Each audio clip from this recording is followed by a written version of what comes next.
We're all at the mercy of our own minds. But the problem is that in modern life, we're constantly made to feel we're not good enough. Something's always missing, and I will be happy or unhappy if this or that happens to me. So we become prisoners of life. And you learned this the hard way? Yes, when I was in a long retreat, cut off from the world for 4 years. And memories were coming up from the past that would build into horrific amounts of depression, anxiety, pain, and I jumped over the wall and tried to escape because of what happened to me when I was 14. Are you comfortable talking about this? Gelong Thubten is a Buddhist monk who spent over 30 years helping Hollywood stars, CEOs, and corporations stay in control within a world overloaded with stress, addiction, anxiety, and burnout. Here we go. I became controlled by distraction, controlled by negative thinking. What is life going to do to me next? How will I handle it? And things only changed when I hit rock bottom. I had spent so much effort trying to push that suffering away because it's so disgusting and so shameful, but it was just making it worse. So many of us run away from pain, though. But the reality is you can run to the end of the earth and that thing that has been tormenting you will always trip you up. And so I went back into that retreat knowing the methods are there. I just need to know how to use them, and I could learn to conquer this. And that's where meditation comes in. Do you think you can teach me? Because I very much feel like I'm on the receiving end of life. First of all, chuck all those things away. There's a lot of spiritual tat, isn't there? I mean, you said it.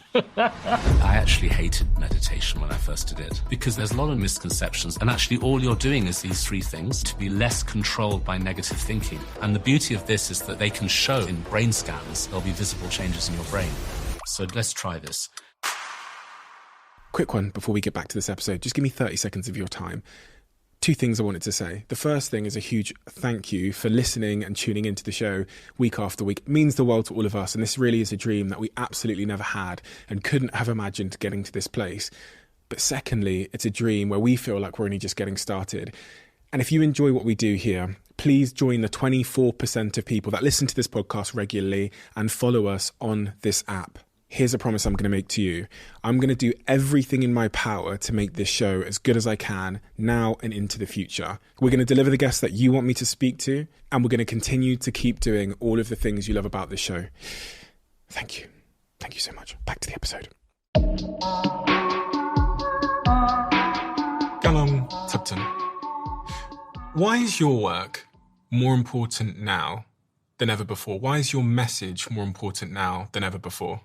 I think because we're now living in times where we need meditation more than ever because of the speeding up of life, obviously with technology and the way we live. And also I think because meditation has become more widespread, there are loads of misconceptions about it. So I do try to put some effort into kind of clarifying some of those misconceptions. When you look out into the world and you perform your sort of own analysis on what the world, the Western world, is getting right and getting wrong, what are some of your sort of big picture feelings, thoughts and concerns?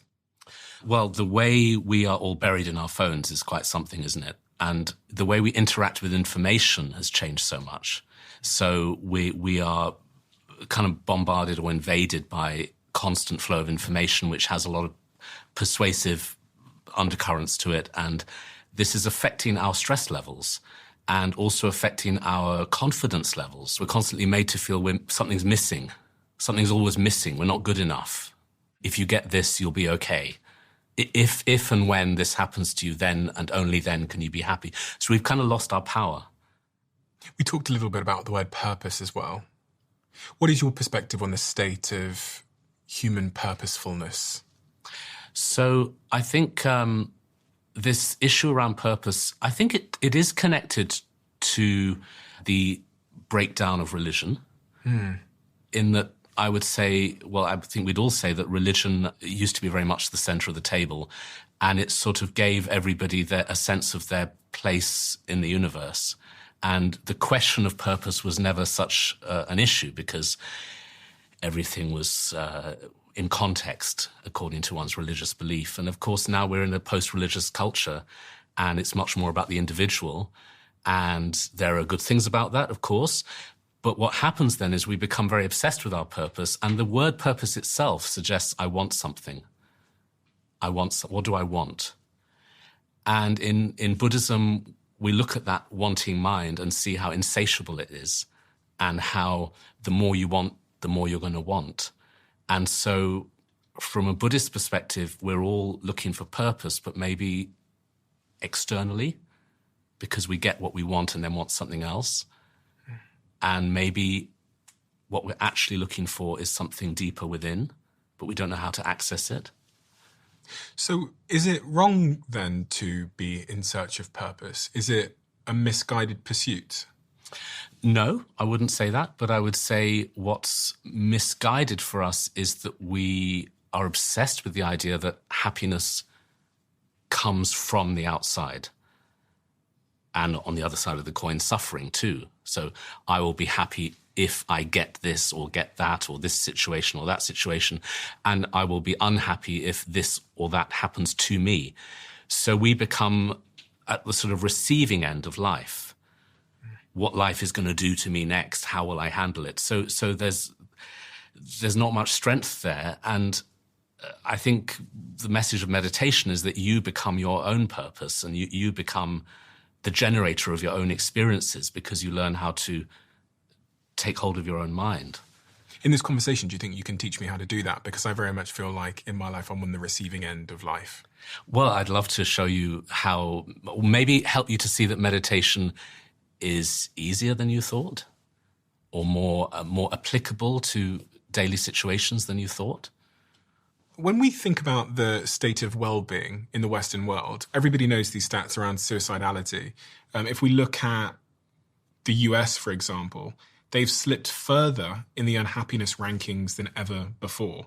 The US fell to 24th place in 2025 in global happiness rankings. In 2011, the US had been 11th place, and now they're 24th. And the UK followed the same pattern. The UK dropped to 23rd in global happiness rankings, which is its lowest position in a long time. But then more sort of horrifically, the suicide numbers in the UK, the US are tremendously alarming. In the UK, suicide has reached its highest level in many, many decades. Something is going on here. Absolutely. So we have developed the most, materially comfortable culture in history. We are materially more comfortable than ever, and yet emotionally more uncomfortable.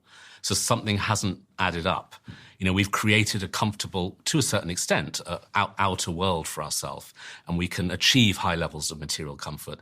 And somehow the more of that we have, the more emotionally uncomfortable.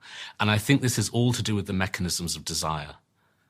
So when we are in a culture that is constantly promising us the next piece of enjoyment, the next hit, the next buzz, the next thing, we're caught in a sort of cycle of wanting more. I always describe the search for happiness, that the problem in that is the search itself. Because searching is a habit that will lead to more searching. So we're always looking for the next thing. So we get what we want, not always, but sometimes, and then very soon we want something else. So the more we're wanting, the more we're feeling we don't have. So we end up possibly with a lot, but feeling quite empty inside. And then we're back to this question: what is my purpose? What's it all for? I've reached the goal I wanted to reach, but I still feel empty. I still feel something is missing. We're told something is missing all the time. Because to keep a consumer message going, you have to tell people they're lacking in something. And the insistency with which that message is fed to us through our phones, basically, and through the media that we consume, is going to affect us. I think 90% of people listening right now would say that their meaning in life comes from the pursuit of something, the journey towards something. It might not come from the attainment of it, being successful, being on the podium, but they would say that the meaning they experience, the joy, the thing that gets them out of bed is in the pursuit of something, whether it's building a business or, becoming an athlete or building a charity. Are they misguided in that thought? No, it's just that we could look deeper into our own internal psychology and see how, the word pursuit is everything. So we're always in pursuit of something.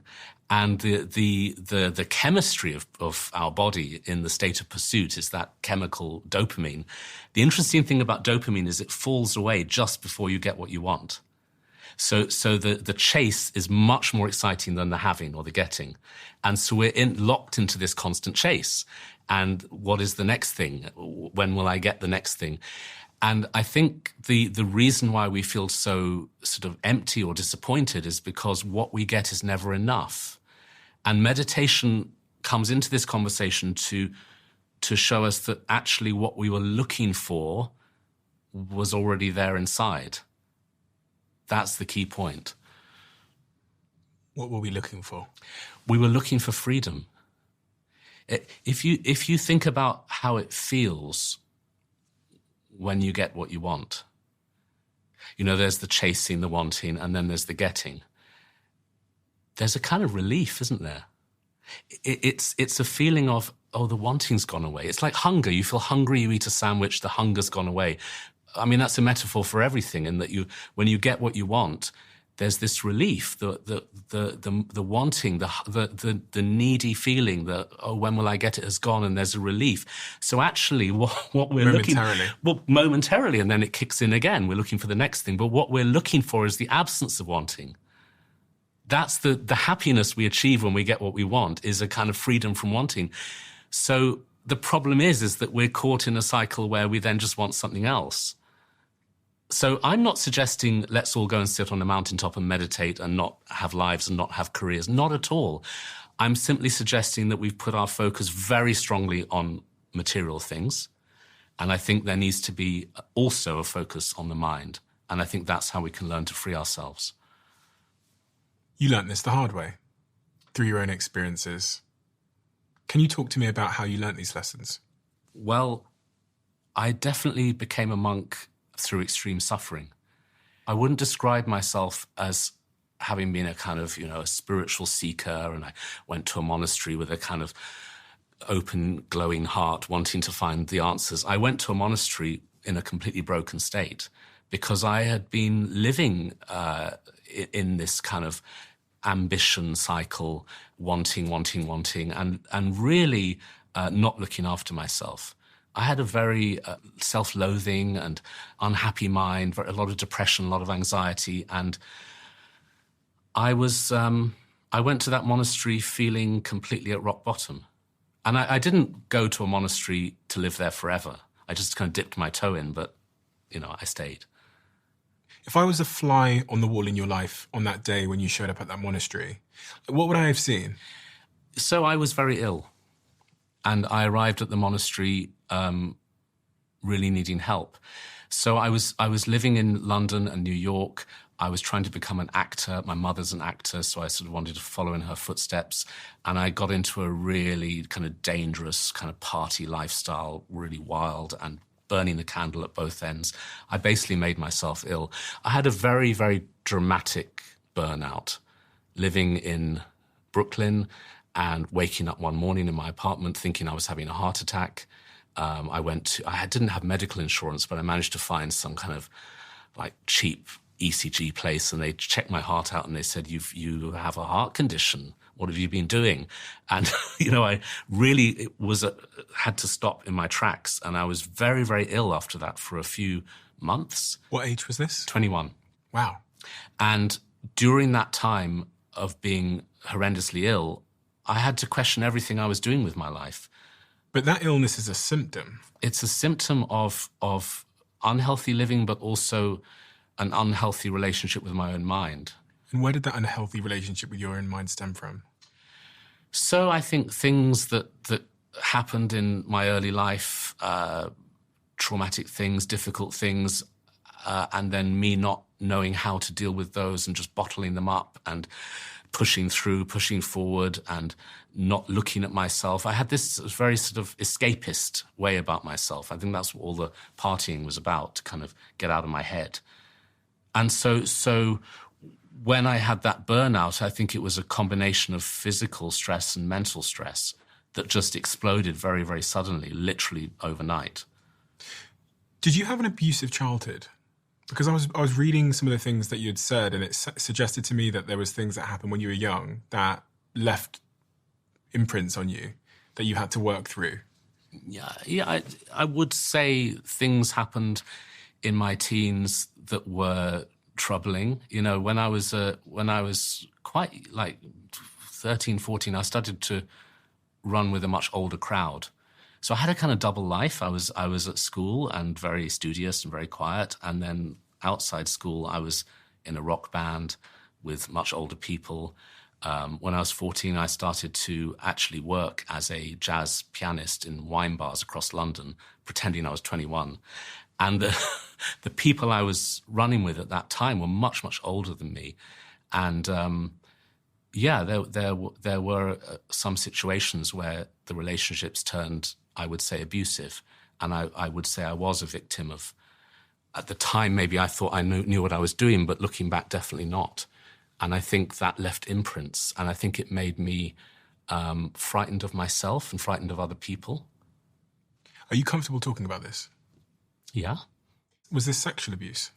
Yeah, from one of the people I was in a band with, yeah. And when you sort of trace the steps of the behaviour that you then saw in your early 20s, the sort of escapist behaviour, the sort of self-medicating behaviour, is that where that originated from, the sort of processing of that and the dealing with those? It's really hard to make a very specific direct connection, isn't it? And that's what we always want to do. We want to say this happened because of this, and there's this, this happened and therefore I went off the rails. In a way, that's too easy, because I think there's a mixture of many, many elements that can send one off the rails. My parents are incredibly loving people. I mean, they really loved me and brought me up very well, but they split up very, very suddenly when I was 17. My dad literally ran off with one of my mum's friends, and it was a very huge explosion in the family, and we were all very broken by it. And so there are many, many things, many factors that came together in my teenage years that I think sent me off the rails. I got into Oxford University, and that was a big, prestigious thing, but I fell apart in Oxford. I started to get horrendously depressed, and I actually got expelled. It's actually quite hard to get expelled from Oxford. I've never met anyone that got expelled. Exactly. My mother was delighted. She said, oh, that's like Lord Byron, Shelley. Those are, very hard to get thrown out of Oxford. You have to, do something pretty horrendous. But I think in my case, they threw me out because I was just not functional. And that then just led to my demise. And then on the one hand, I started acting and being in plays and having this kind of almost like a glamorous persona, and on the other hand, crumbling inside. I had this incredibly persistent monologue of self-disgust. Like a voice in the head that says, you are disgusting. You are no good. You are a failure. I used to call it my devil voice, but it's obviously part of me. And that's something that later on, when I started to do retreats, became incredibly loud in my head, and I had to work hard on meditation to help, not to get rid of that, but to integrate it and learn to be at peace with it. It's definitely, it's gone away now. Where does that voice originate from? You're not the first person that I've sat with here who's talked to me about a similar voice in their mind. And I'm wondering, is that something we inherit from our environment, something that happens, a culmination of things that happen? Is it genetic, or is it all of the above? It's many things. Because that's very specific. It's many things, and I think in my case, it was because I became very good at suppressing my suffering, because I became very proficient at pushing things down and just going to as many parties as possible and trying not to suffer. I think when you push something down, the kind of volcano effect happens, and then this sort of angry voice comes up. This pressure leads to a kind of backlash inside yourself. And it's an internalized anger that also is fed to us from our environment, absolutely. So you arrive at the monastery. Yeah. Who told you to go to a monastery? So my oldest childhood friend, Tara, we grew up together, and when I was completely falling apart with this heart condition at 21, she basically scooped me up and took me to the monastery. She's the one who told me. She said, oh, there's a monastery in Scotland, which it's called Samueling. It's a Tibetan Buddhist monastery. And for the first time ever, they've opened their doors to people who wanting to be monks for 1 year. And so she said, let's go and do it. She wanted to do it too, but she said, this could really help you. So she basically pretty much carried me there. What were you saying to her? When she asked you how you were doing or what your symptoms were? I was lying in bed with horrendous heart palpitations, and any move I made, my body would be bathed in sweat. I mean, we were in California because I got sick in New York. I managed to get to California where my mother was living, and Tara was there, and they looked after me. And then literally flying back to the UK, I had to lie down on the plane. She was almost carrying me. It was really, really heavy. But she said, look, this place could help you. It's just a year. It's just a year out of your life. I thought, okay, I'm going to do that, and then I'll go back to New York. I almost sublet my apartment in New York, but I didn't in the end. But there definitely was a feeling in me of, okay, I'm going to go to this Buddhist retreat, get myself straightened out, and then go back to what I was doing before. So it didn't feel too outrageous because it was only a year. Of course, it wasn't a year. This is 30 years later, I'm still there. Wow. And to give people like me who don't understand what happens in a monastery a picture into what I would describe as incredible dedication and sacrifice that you've gone through over those 30 years, can you share some of the practical things that you've done in those 30 years that most people would think of as being just outrageous? But do you know what? You say sacrifice, but to me it didn't feel like a sacrifice. It felt like immediate relief because yes, when you become a monk, you take vows to give up certain things, but the things I was giving up were the things that had made me ill. So you're giving up intoxicants, and you become celibate, and there are also kind of moral vows such as you give up telling lies and stealing and harming others. These are all, good principles to follow. But I suppose the two major things are no intoxicants and celibacy. And to me, that was such a relief to just kind of give all of that up and be in almost like a rehab situation. But I have to emphasize, it didn't feel too heavy because I thought it was only going to be for a year. So celibacy is sex. Yeah. And what I found is that you actually develop stronger relationships. So people often think monks must be very lonely, but what I found was that then you're in a community of people where the sexual chemistry is off the agenda, so you start having friendships that really are so heart-based, and you meet lots of people who are on the same path as you. So I didn't feel lonely at all. What is it about sex that is maybe a distraction? Yes. What is it that puts it on that list? It's not to say that sex is wrong or evil or bad. It's not a sort of weird sort of moralistic anti-sex thing at all. It's simply about where you're putting your focus. So when you're a monk, you're giving up family life, you're giving up sexual relationships, you're giving up romance, you're giving up all of that so that you can focus very intensely on meditation practice, with the purpose that you can eventually help others. It's not a selfish thing, as you're doing this so that you can be of more benefit to others, but you want no distractions. And also, you at a deeper level, you want to start to experiment with what happens when you don't immediately run after a desire. You start to experiment with trying to not suppress your desire, because that's incredibly unhealthy, but watch your desire and observe it and find out that you are more than your desire. And so celibacy is an amazing environment to start doing that work. And that also means no masturbation and those kinds of things. Yeah. I mean, it's really about working with desire rather than just, when I say working with, I mean observing it and learning ways to transform it rather than just giving into it or suppressing it. And I wouldn't say celibacy is for everybody, but it suits a certain type of person. Mm-hmm. And, in Buddhism in general, there are in the UK or America, there's thousands and thousands and thousands of Buddhists, but maybe a small handful of monks who become celibate. It's a very specific, particular way to practice Buddhism. It's not the only way. I'm inquiring about this subject because it's actually because of a conversation I was having with a really good friend of mine over New Year's who's had some troubles in his life, has struggled in relationships, has struggled professionally, has also struggled a little bit with purpose and meaning, and has now sort of started to investigate religion. And one of the things he said to me, because there's a particular stranglehold that his sexual desires has over him, is that he was thinking about abstaining from masturbation and sex just for a short period of time. And I think actually the reason for that is kind of what you've described there, which is just to try and separate, get back control from desire. He'll need to meditate.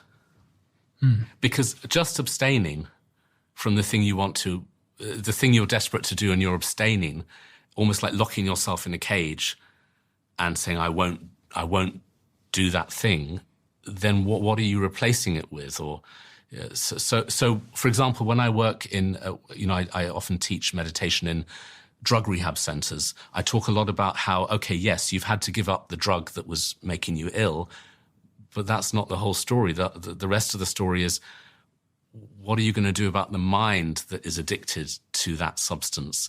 And how are you going to resolve that? How are you going to fill the hole inside that was craving something? Okay. So with the meditation, you're not just giving up something, you're learning to fill your own spirit with something more positive for yourself. Almost to heal from the thing that had the desire. Yeah. Desire is such an interesting thing because we think we want something, but what's going on under the desire is a feeling of lack, a feeling of hopelessness, a feeling I don't have, there's something missing.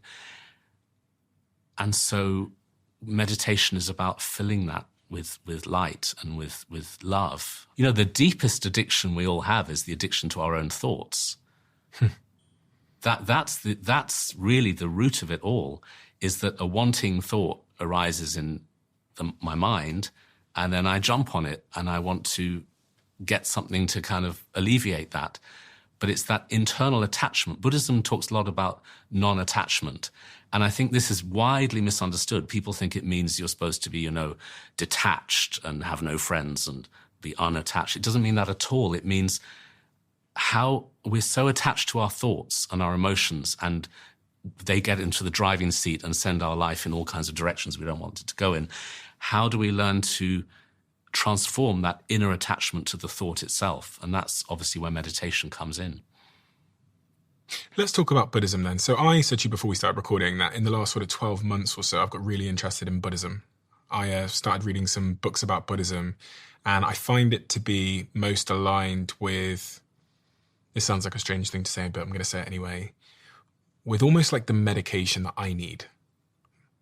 And I know it's not a medication, but it is a deep medicine. It's a medicine, it's a science. To me, it's not so much a religion, it is more of a medicine or a science.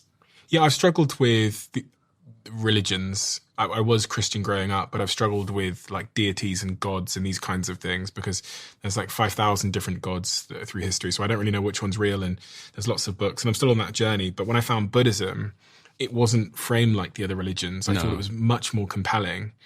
What is Buddhism? Can you tell me where it's come from? Is it a religion? Is there a god? Do I have to worship? Do I go to hell, heaven? There's nothing to worship at all. Buddhism is a path to inner internal understanding. The word Buddha means awake. And yes, Buddhism has a history in that there was somebody called the Buddha in India 2,500 years ago who attained awakening and gave teachings, and Buddhism, you could call it that, has come from there. But actually this word Buddhism is a modern word. Ism, it's a modern word. In the original languages of Buddhism, such as Sanskrit and Tibetan, you find terms that are so different from religion. You find terms such as the science of awareness, or the examination of awakening, the inner awareness. It's a path of mental discovery. It's a science. So it's not a religion, per se? Technically it is, if you define a religion as a group spiritual purpose, and there are monasteries, there are organizations within Buddhism, but it also defies most categorizations around religion. Because it doesn't believe in a creator, it doesn't believe in somebody to worship, it's really about the power of your own mind. And is there a hell and a heaven in Buddhism? They talk about hell and heaven as states of mind. They talk about everything as a state of mind. They say this is a state of mind. Buddhism is very much about exploring the fabric of reality. This table, this body, this so-called self, ideas of hell, heaven. They say these are all mental experiences. Everything is mind, according to Buddhism. So you get to the monastery. Yeah. Talk to me about your journey of healing. So I was quite ill for a while in the monastery, and they kind of left me alone. They let me rest a lot. I did little bits of light work around the monastery, started to meditate. I actually hated meditation when I first did it. This was a problem.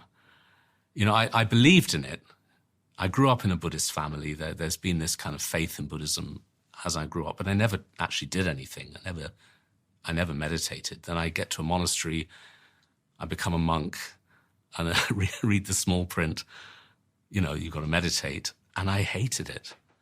I really, really hated it. And I thought, what am I going to do? I really don't enjoy this at all. I find it an enormous struggle. So I struggled a lot with meditation in those early days, weeks, months even. Why did you hate it? I hated it because I was doing it in a way that was making me more stressed. I would sit down. I thought that meditation is about clearing the mind. I'd heard this phrase, clear your mind. I thought that's what you do. So I sat there trying to clear my mind, and the more I tried to clear my mind, the louder it was shouting. And that, particularly that negative voice I told you about, that you are no good, you're rubbish, you're awful, you'll fail, that became louder and louder. And so the meditation became incredibly stressful because I thought, I can't do this. I can't get rid of my thoughts. Of course, now I've discovered it's nothing to do with clearing the mind, but because I thought it was, I struggled enormously. What is it then? It's nothing to do with clearing the mind. It's not about putting yourself in an unconscious state at all. It's about working with your mind. So it's about learning how to be less controlled by your mind, but it's not about getting rid of the thoughts. In fact, the thoughts are quite helpful. They actually help you to meditate. You see, what I was doing in those early days was I thought, okay, just sit down and just push everything away and go into the kind of Zen state. And of course, that's just like suppression, isn't it? You're just trying to suppress, you're trying to push. It's like trying to get a small child to sit still in their high chair while you're feeding them. They're gonna want to move around. So it's not about that pushing away of thoughts. I mean, you've got to ask yourself, if that was the aim, well, why would it be the aim? Imagine if you could clear your mind. So what? You have 10 minutes of just being blank, and then you carry on with your day. Where's the journey? What journey is that? You just passed out on the floor for 10 minutes. Might as well sleep or something. Yeah. And I can fully understand that if you're really stirred up and miserable and stressed, the idea of 10 minutes of switching it off would be great. But it's not the solution. It doesn't work. What is the solution? So it is definitely about changing your relationship with your thoughts. So a typical meditation practice is you sit and you focus on your breathing. It's different from breath work. You're not breathing in a particular way. You're not trying to breathe slowly, deeply or anything. You're just breathing normally. Just let the breath do its own thing, and you're focused on it. So on paper, that sounds really clear and clean and simple. Focus on your breath. The reality is it's really messy because you focus on your breath and within a few seconds you're thinking about shopping lists or food or sex or anything. The mind just goes. That's when the work starts. Because at some point you realize your mind has wandered. Okay, that's when many people think they've failed. They were meditating, they were with the breath, and then they realize they're thinking about emails they need to write or shopping or whatever. And then they think, I'm a failure, and they very angrily bring themselves back to the breath. That's just going to make you more stressed. Because you're actually training in feeling like a failure. You know what I mean? Mm-hmm. So I can relate. I mean, it takes me 7 seconds to drift off when I'm trying to meditate. So it's not that at all. It's that you're with the breath and then your mind wanders. It's not even that you see your mind wandering. You kind of find out afterwards, don't you? Mm-hmm. It's not like I'm with the breath and I can see my mind step away from the breath and then go to a thought. It's more that I'm with my breath, I pass out and I wake up the other side of town. Yeah. That is the meditation, waking up inside your thoughts. That is the definition of meditation. So you haven't failed at all. you are meditating, because what happened was you were with the breath, you got lost, you lost your mind, and then you found your mind again. Because you're back, you suddenly realize, oh, where was I? I'm supposed to be meditating. So that is meditation. You're back with your awareness. And then you gently bring yourself back to the breath. And actually all you're doing is those three things throughout the session. Either you're with the breath, or you're noticing that you got lost, or you're returning. And it's that returning that makes you strong. Every time you return to the breath, you are making a very powerful decision. That's the attachment or the addiction to the thoughts. The mind was lost in those thoughts, and you are recapturing your attention and bringing it back. So you are choosing where to send your mind. And if you do this like an exercise, almost like going to the gym and getting strong day after day, week after week, you're teaching yourself how to choose to be happy and how to choose not to suffer. So it's such a simple technique on paper, focus on your breath, come back when you get lost, is actually profoundly transformative psychologically. Because I think most people listening to this assume that they're kind of strapped to their thoughts, and their thoughts are the car driving wherever it wants to go, and we're just strapped to the back of it, our ankles tied to the back of it with a piece of rope. Yeah, absolutely. And we just kind of suffer the consequences. Hijacked by our thoughts. Yeah, hijacked is a great, it's stormed the pilot's cabin and it's flying us. Yeah, exactly. Wherever it wants to go. Exactly. That's kind of the experience we have. So then meditation puts you behind the wheel of the car. Most people haven't had the experience you've had training yourself to sort of disassociate or realize that you're not your thoughts. So as someone that's on the other side of this practice, how can you persuade me that my life will be better if I listen to this? What's the before and after, I guess, for you? So I don't think everybody has to join a monastery and do extreme retreats and the kind of things I do. Maybe that's my kind of extreme nature. I have so many friends who meditate while they have families and busy jobs, and they do 15 minutes a day or twice a day or whatever. It can absolutely be done in anybody's lifestyle. But the whole point is that you are learning to find your own inner freedom.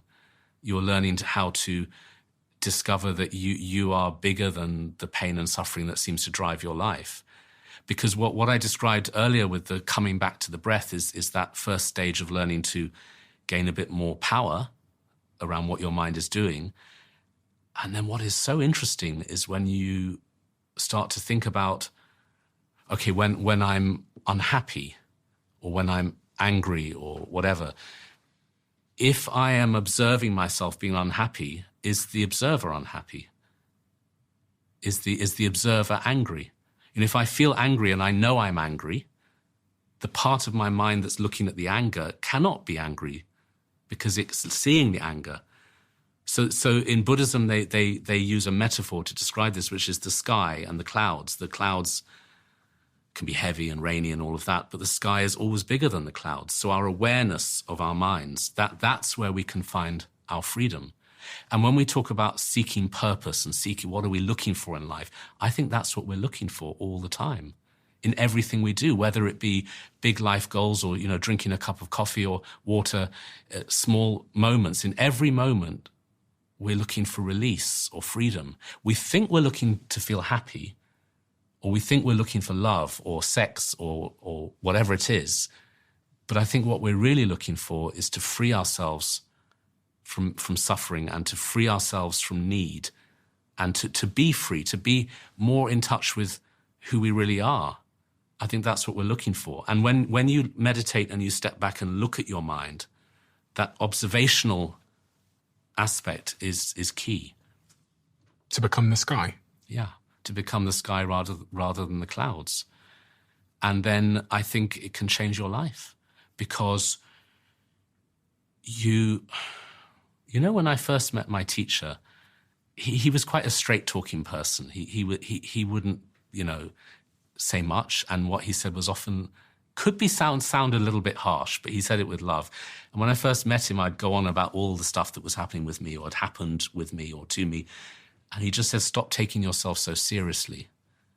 And initially that could sound like a slap in the face. I mean, imagine if you went to a therapist and they said, what you've been through is peanuts, stop taking yourself seriously. But he didn't mean it like that. What he meant was stop clinging to a kind of solidity. Stop making your thoughts and feelings and your past and make it so solid. Try to be the sky instead of the clouds. Try to step back and be less solid about everything.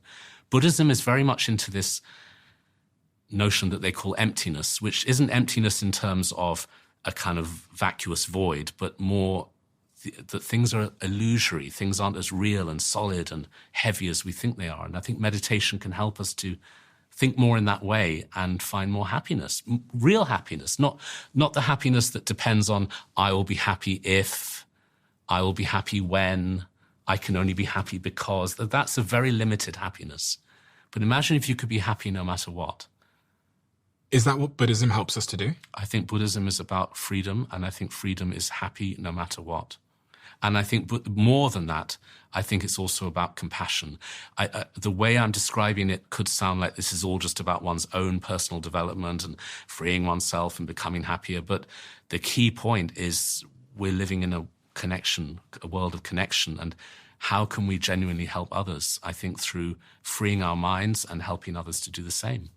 Can I be in that state of mind where I am the sky while also being incredibly effective in my job as a CEO? Yeah, I think this is possibly one of the misconceptions. This is something I came across quite early on when I was teaching meditation. I started to give talks about meditation in the workplace like 25 years ago. So before it became very popular, now mindfulness is everywhere in the corporate world. But when I started, it was quite unusual. And I did come across a lot of misconceptions. The funniest one was before I went into a boardroom to talk to the people in there about meditation, their CEO took me just aside and he said, please don't make them too relaxed. I said, what do you mean? He said, well, I like what you do, but I don't want them to become too relaxed. I said, I'm not some kind of like stage hypnotist. I'm not going to walk into there and sort of, put everyone into a trance. That's not what I do. But it was such an interesting conversation because it made me see that his view of meditation is that you would become this kind of spaced out, happy with everything, don't care, and you'd lose your drive. And it's absolutely not that at all because it's about precision. It's about being present. It's about being less controlled by distraction, be less controlled by negative thinking. And if you can do that, you can achieve more. So if you are a CEO, if you are trying to achieve something in your work and you meditate, you can work much, much harder and get less tired. And then also you can start to think more deeply about why am I doing the things I'm doing? And what am I really trying to achieve here? Some of the most famous CEOs in the world talk about their meditation practice, and this is why I've also been slightly compelled into it. I think for me, I'm the type of person that's very influenced by other people that I kind of look up to. And so someone like Steve Jobs, who I think had a deep sort of spiritual practice which involved meditation, which I also think he cites as being much of the reason he was able to see round the corner and be more of a visionary, was one of the big points of inspiration for me to get more curious about Buddhism and meditation. Do you have any examples of like very high productive, very successful people that have had tremendous benefits from meditation as it relates to them being more successful in their missions, their professional missions? I mean, I can't think of specific individual names, but it's just generally very well known that if you meditate, it makes you more effective in your life because you are becoming your own boss. I mean, we talk about being your own boss, but how many of us are really our own boss? We can be the boss of other people. We can be the boss of our environment to a certain extent, but to be the CEO of your own mind, very, very difficult. And so people who can do that definitely become more effective in the world. But I think what also happens is they start to think about how they could be really successful and then do some good with that success. Because they start to think about, well, is it all just about the success and the wealth? Or is there something I could do with that success and wealth? Because meditation makes you more compassionate. meditation makes you more ethical. It makes you, and not ethical in a kind of, the word ethics sounds so kind of Victorian and so kind of restrictive, but I mean trying to make the world a better place. And I think there are many examples of people who've become enormously successful and used that success for the good of the world. And I think meditation is something key in their success. I was just looking for a couple of examples, and Ray Dalio, who a lot of people know is one of the best investors in the world, who wrote the book Principle, said, meditation more than anything in my life is the biggest ingredient of whatever success I've had. And Mark Benioff, who's the CEO of Salesforce, a tremendously large company, said meditation is the most important thing I do each day. Oprah Winfrey, Jack Dorsey, let's say, who's the co-founder of Twitter and Square, said there's nothing more impactful on my work than meditation. And Steve Jobs said, if you just sit and observe, you will see how restless your mind is. If you try to calm it, it only makes it worse. But over time, it does calm. And he practiced Zen Buddhism and was a regular meditator. And he says that his minimalist design philosophy and focus were strongly influenced by his spiritual and meditative practices. You see, I think the thing that trips people up when they think about how meditation could make you more effective is the word calm. Mm-hmm. Because they think, oh, well, if I become calm, I'm going to miss. I'm not going to be a workaholic. I'm going to drop the ball. Yeah. If I'm too calm, but I don't think of calm in that way at all, as almost like a tranquilized calm. I think of calm as being able to keep a cool head under fire and be really precise and really on the focus, in the now, and really hold on to your purpose and know why you're doing what you're doing and be less influenced by the areas of your psychology that trip you up. I'm hearing like clarity and emotional control. Yeah, optimizing how your brain performs. I started my first business at 12 years old, and I started more businesses at 14, 15, 16, 17, and 18. And at that time, what I didn't realize is that being a founder with no money meant that I also had to be the marketeer, the sales rep, the finance team, customer service, and the recruiter. But if you're starting a business today, thankfully, there's a tool that wears all of those hats for you. Our sponsor today, which is Shopify. Because of all of its AI integrations, using Shopify feels a bit like you've hired an entire growth team from day one, taking care of writing product descriptions, your website design, and enhancing your product's images. Not to mention the bits you'd expect Shopify to handle, like the shipping, like the taxes, like the inventory. And if you're looking to get your business started, go to shopify.com/Bartlett and sign up for a $1 per month trial. That's shopify.com/Bartlett.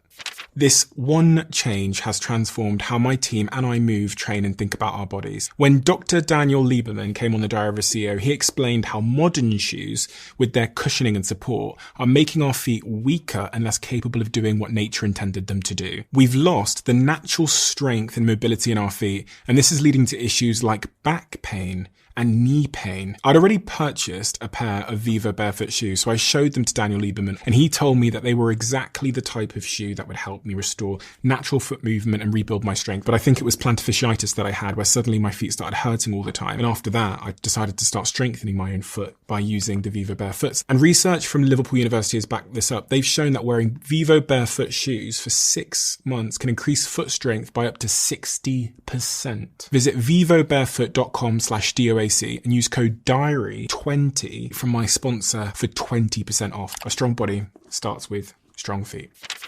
Earlier on, you said that in Buddhism, they talk about an emptiness, which is kind of this realizing that life isn't so solid and your identity is a mirage and all these kinds of things.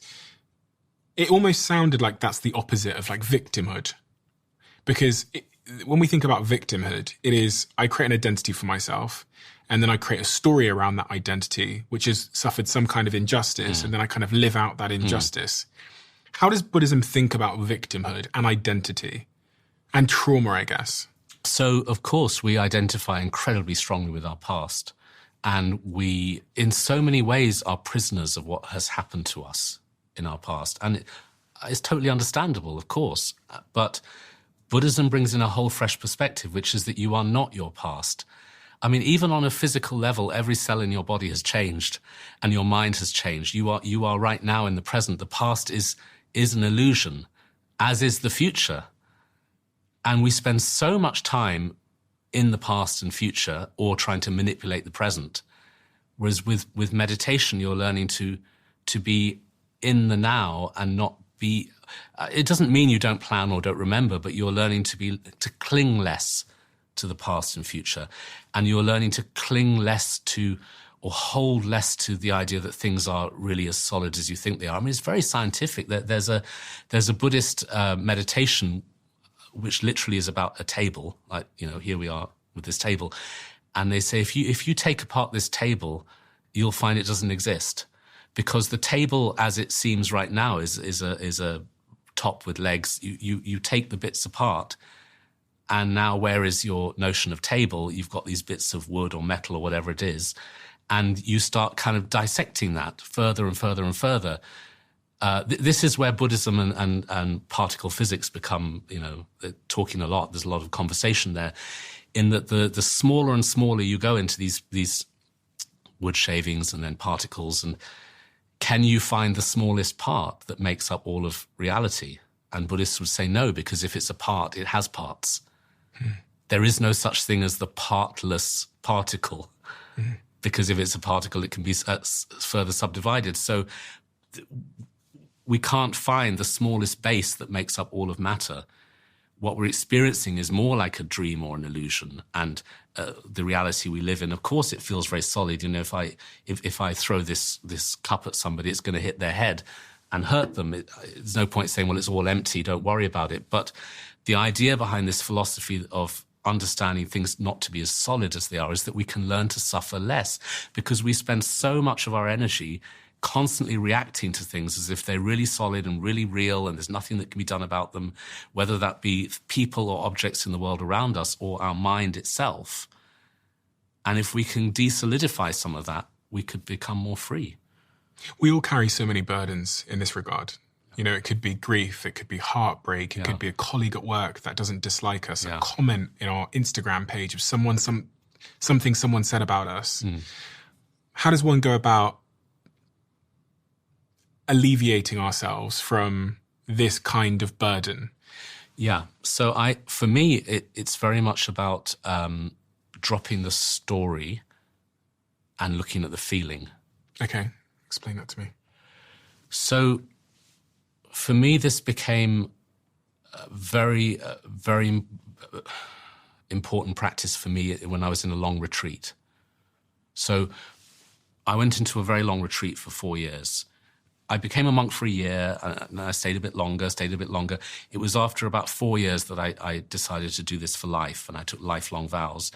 And then I knew about I did some short retreats, but I knew about these long retreats.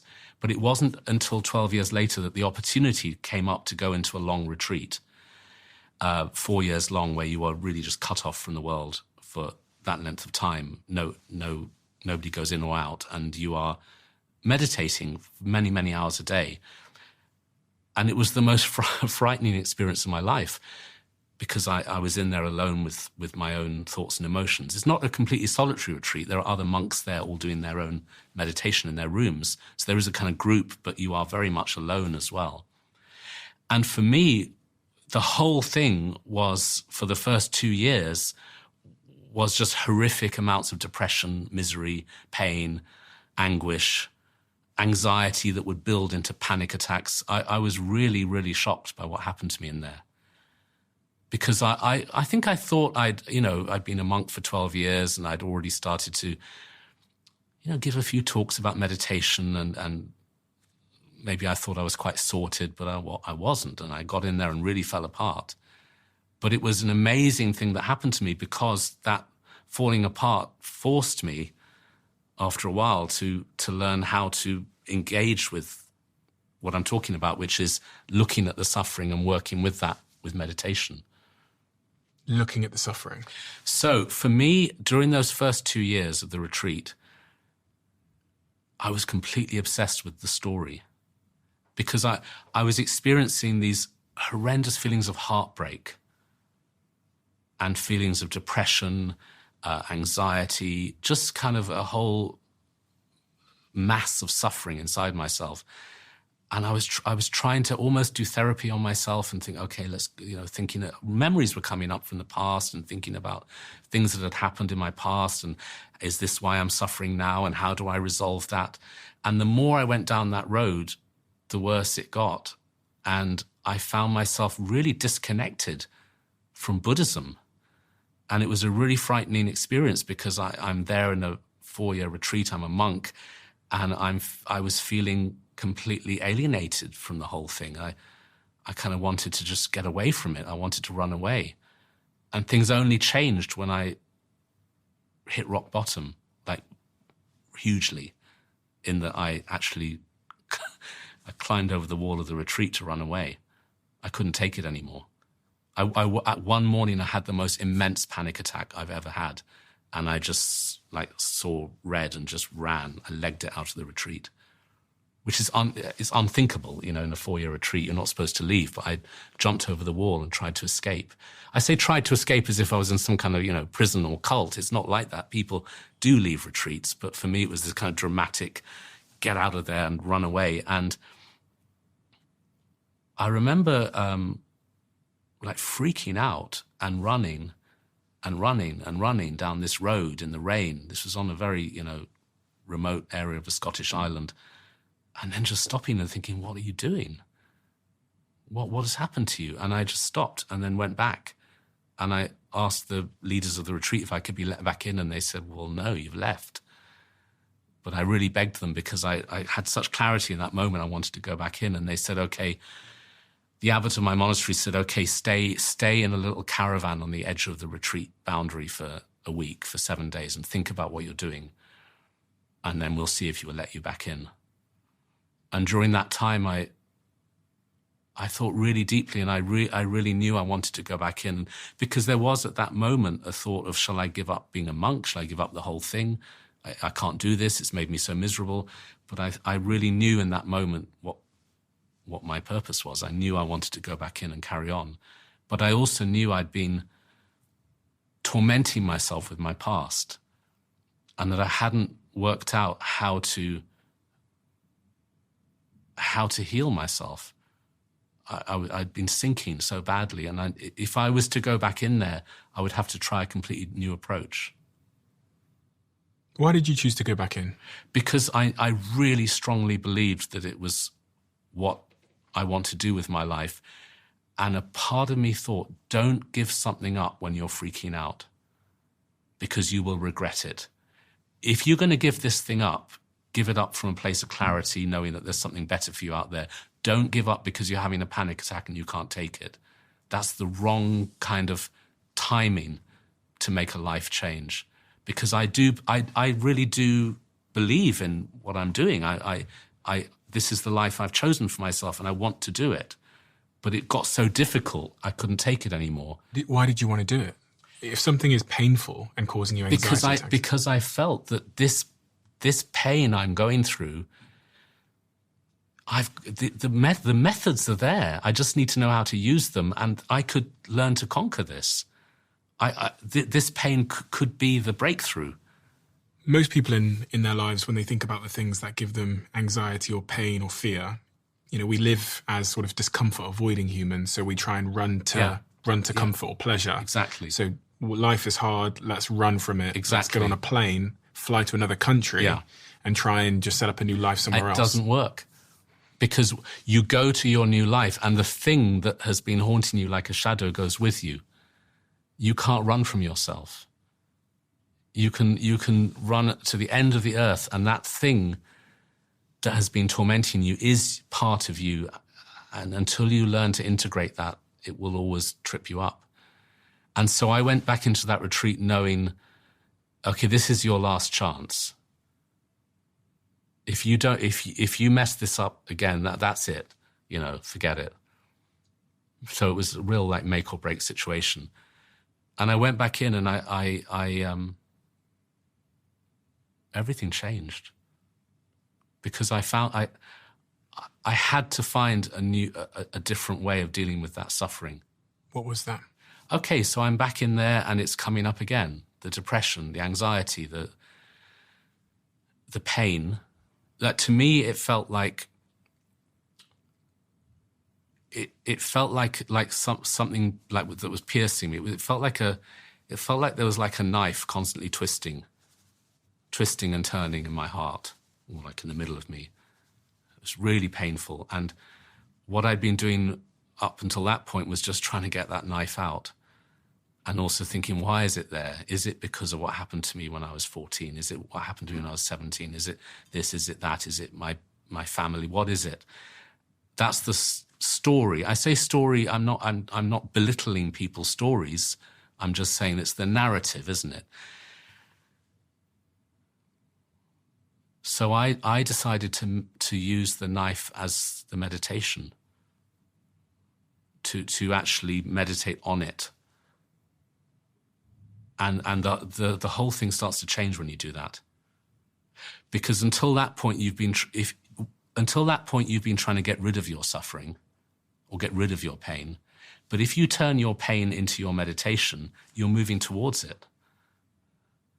And how can it hurt you if you've decided to move towards it? You've made that choice. So what I started to do was just focus on the pain, but try to bypass the judgments. I don't like this. This is so terrible. Why am I depressed? Why am I anxious? And just feel the feeling. And it's a sensation in the body. Because one of the key instructions in meditation is when you focus your mind, you focus it with less judgment. This is good, this is bad. You just focus. So you're focusing on that feeling without pushing it away, without saying, why do I feel like this? But just the feeling. And it starts to change. It starts to change because you're accepting it. My teachers had always said to me, they'd always go on and on about acceptance, and I just wanted to hit them when they said it because it sounded so grim. You know, you've got to accept yourself, or you've got to accept your suffering. To me, that sounded like you're going to, for the rest of your life, be dragging this bag of rocks up a hill. You know, acceptance is so miserable and so boring. I didn't realize that what they meant was compassion and self-acceptance at a very, very deep level. So I'm focusing on that feeling in my body and trying not to go into the stories about it or the hatred of it, and just move towards it and kind of become one with that pain. And then you relax and something kind of releases. And I mean, I think it works on a chemical level because basically when you're trying to push pain away, you're creating enormous amounts of cortisol in your body, the stress hormone. When you relax, the endorphins arise, you start to feel happy. I mean, it's quite bizarre that the thing that has hurt you so much starts to turn into a kind of joyful feeling. And you start to think, oh, wow, okay, so happiness is nothing to do with somebody being nice to me or this object or that thing. Happiness is about being okay with your suffering. And not just being okay with it, but actually sending love into the place in yourself that you hated so much. So for me, what started to change was from having a feeling like a knife twisting inside me and hurting me and wanting to get rid of it, I found ways to hold that with love. And I started to have this image in my head of as if I had found a frightened rabbit or a bird with a broken wing, and I'm holding that in my hand with tenderness. I'd never been able to do that for myself. I had never, ever been able to be kind to myself. Everything in my life up until that point had been so harsh and so self-hating. And I think, you know, in my teenage years when I was trying to become a successful actor, I think that was the drive, was I hate myself, so I better get loads of people to love me instead because I can't do it. I'm not saying all actors are like that by no means, but there is a kind of actor who is like that. We know that, and that was me. And then, you know, even as a monk, and you become celibate, and you're having this kind of more like looking after yourself lifestyle, I developed all these incredibly strong attachments with friends where I'd want them to be nice to me, and I didn't want to be alone with myself. I couldn't spend time alone with myself. And then in the first 2 years of that retreat, I'm hating myself and hating my pain and jumping over the wall and anything to kind of jump out of my own skin. And when I learned how to do this kind of practice with sending compassion into that part of myself that I'd hated so much, it was really transformative. You said it felt like holding a scared rabbit or a bird with a broken wing. How did you come to feel about that bird? I felt love for that part of myself. And for me, that's only possible when you stop getting so distracted by all the history and the details of your past, but you're just relating to the feeling in your body right now.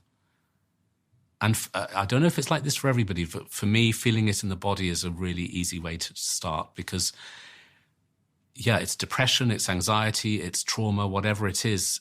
That's quite kind of nebulous. How do you find it? And for me, it was so physical. It was like this twisting of a knife in the heart or a sinking feeling in the chest. And just to relate to that sensation with kindness taught me how to love myself, but in an accepting way, it's not about, becoming an egomaniac. Like, I love myself. It's more have kindness for yourself. How does this translate to things like grief? Because grief is one of the hardest things to get to acceptance on, the sort of finality of life, losing someone you love. You've been through this yourself. You had, I think, a best friend of yours who was... Well, my teacher. Oh, your teacher. Well, he was my best friend as well as my teacher. He was murdered. So 11 years ago, my teacher, Akon Rinpoche, who had been my everything for all those years, he was my teacher, my closest friend. I spent a lot of time with him. I became his kind of assistant. So when he would travel, I was with him all the time. So we were very close.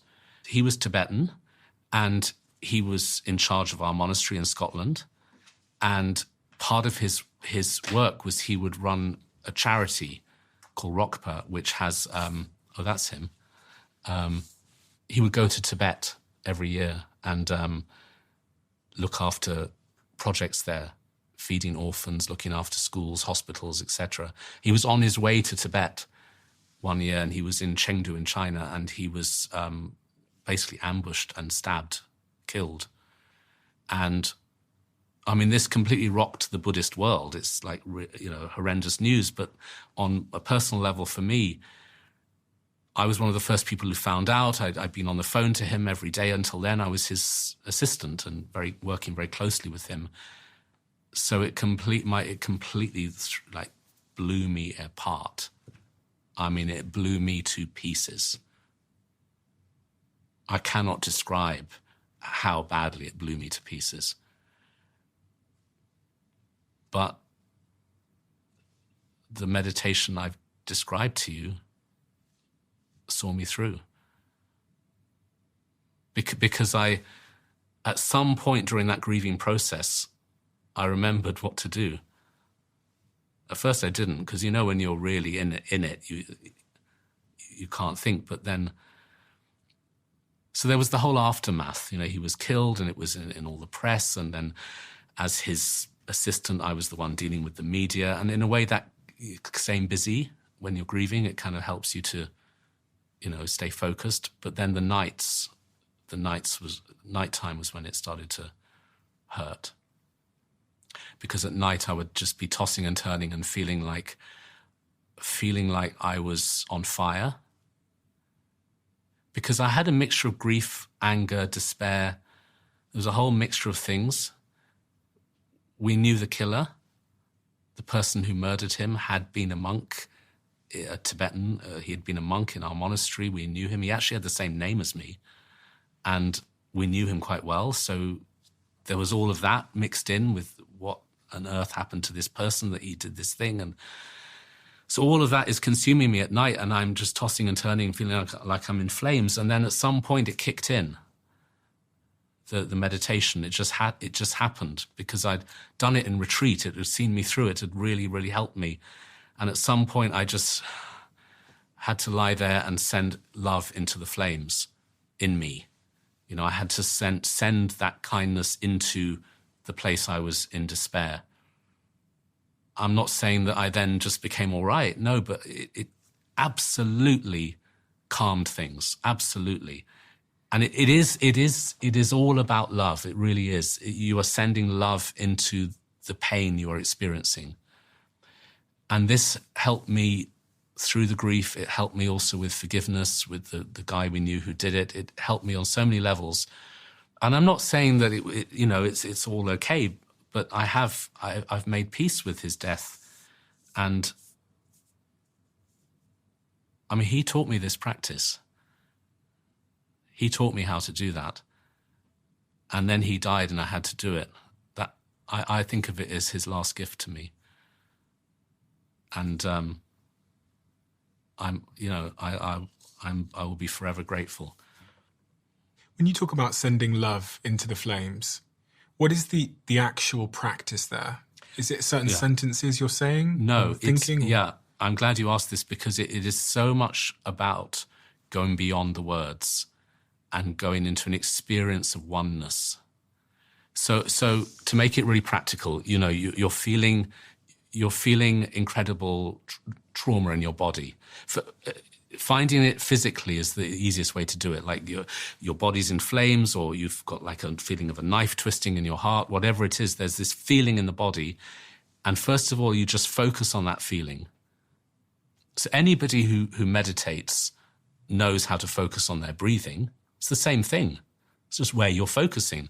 So you're feeling the feeling, and you're trying to bypass the thoughts of this is uncomfortable, I want this to go away, why did he die, what happened?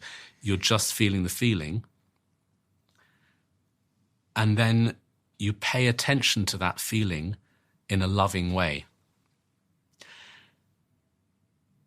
You flood it with love.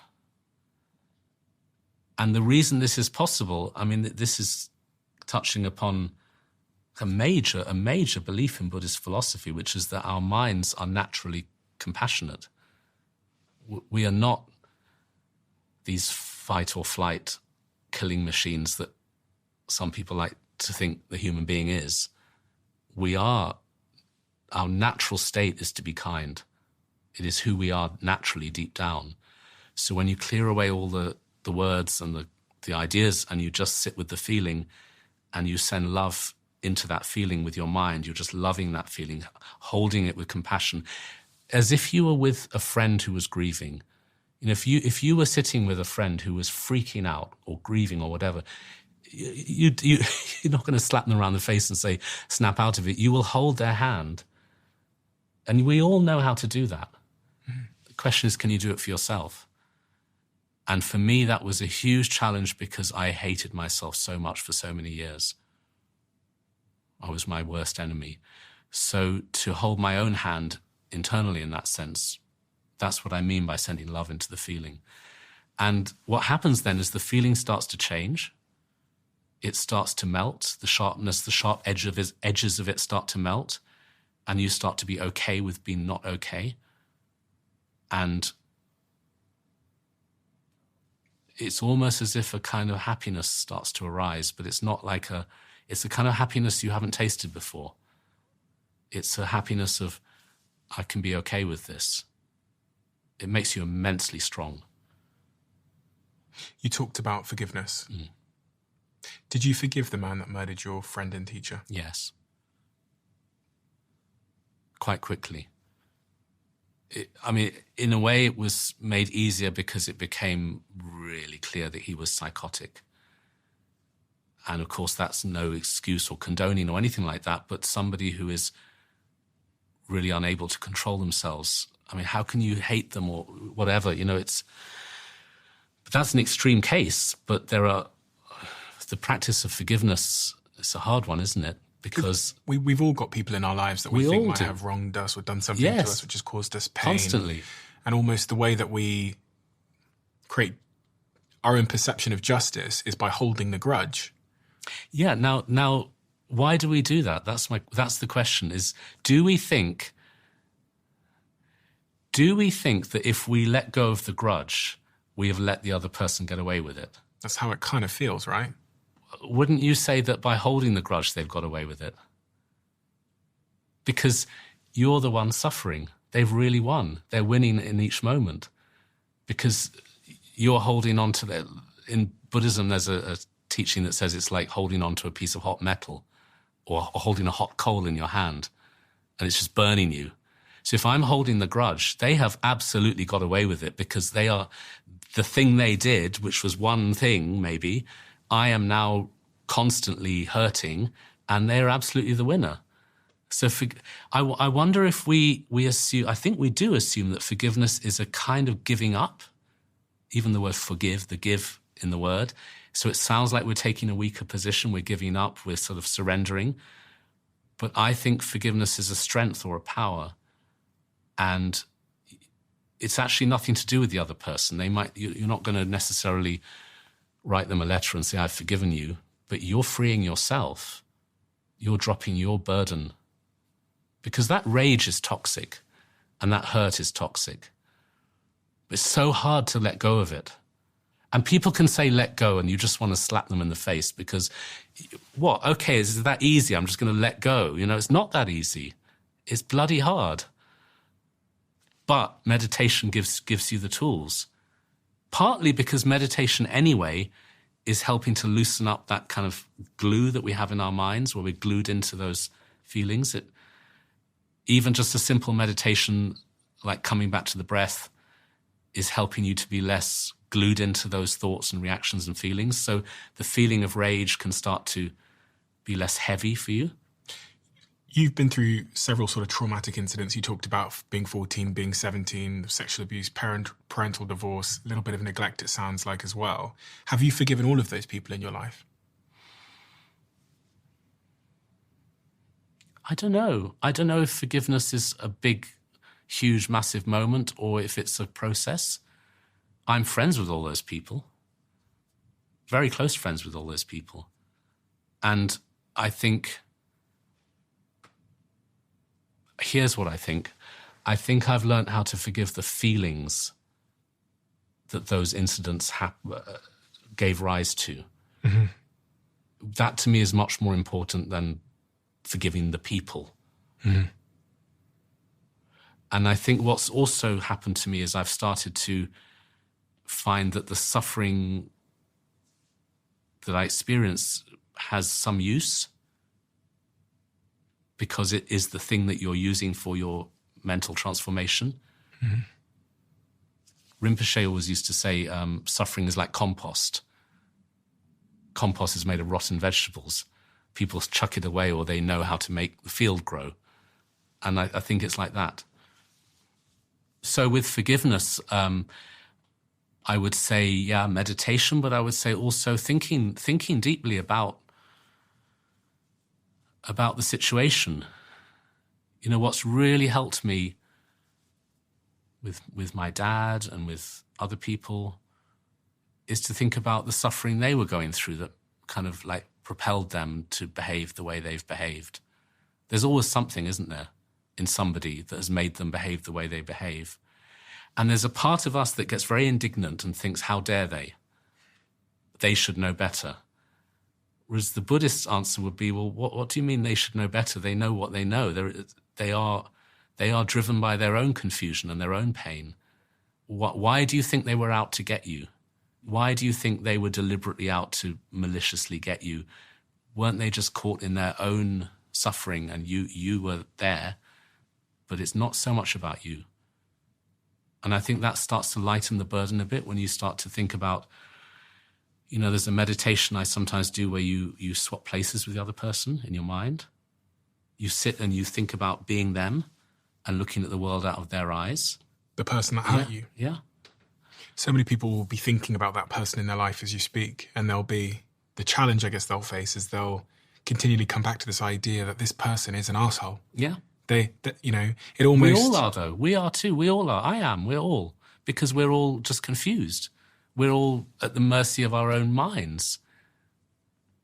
If you meditate regularly, you realize how out of control you are. Because you're trying to sit there with your breathing and all you're thinking about is shopping lists. And you think, wow, the human mind is really pretty messed up. We can't make it do anything we want it to do.